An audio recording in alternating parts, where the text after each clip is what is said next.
Regina, can you describe the conservation project that you have initiated and that has a significant impact in different ways?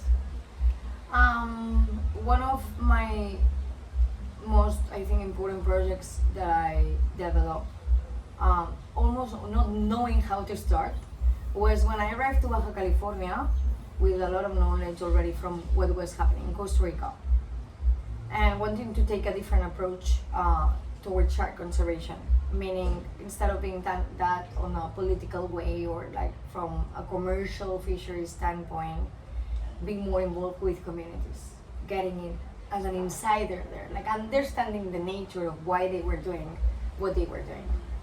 So I started working with shark fishermen.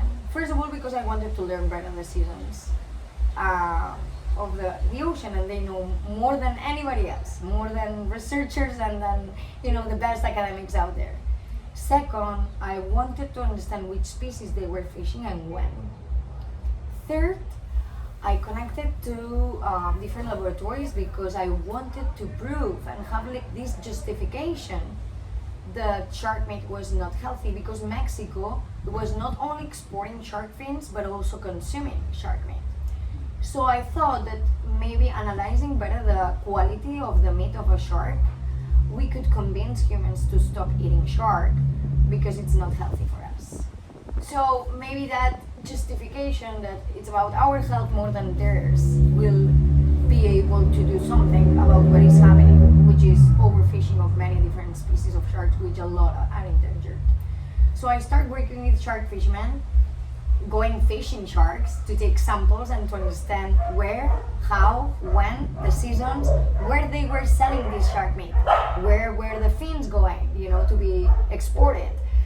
All the, literally like the chain of the industry, of the shark fishing industry, and from the very beginning, and also understanding if there was a possibility for these people to want to do something else.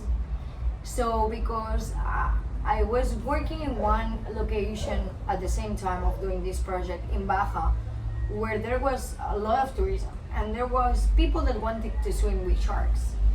But in this location there was no shark fishermen. I thought, wait, why we don't mobilize these operations, in other places, and we propose to the shark fishermen that instead of fishing sharks, as they know where they are and how to attract them, to swim with them, to make them worth more alive than dead. So we were not only analyzing the chain of the industry of shark fishing within the peninsula of Baja California, from where they fish it to where they distribute the meat, and how toxic it is for humans, and the different species around the different seasons targeted, but also analyzing if the communities wanted, to do something else. Because they were understanding that they were having less and less and less and less sharks every year. So we helped transition. We were hand by hand with these people for more than 3 years in different communities, explaining them how people out there really wanted to swim with sharks, and they were like, oh my god, they want to swim with sharks? We are afraid of them.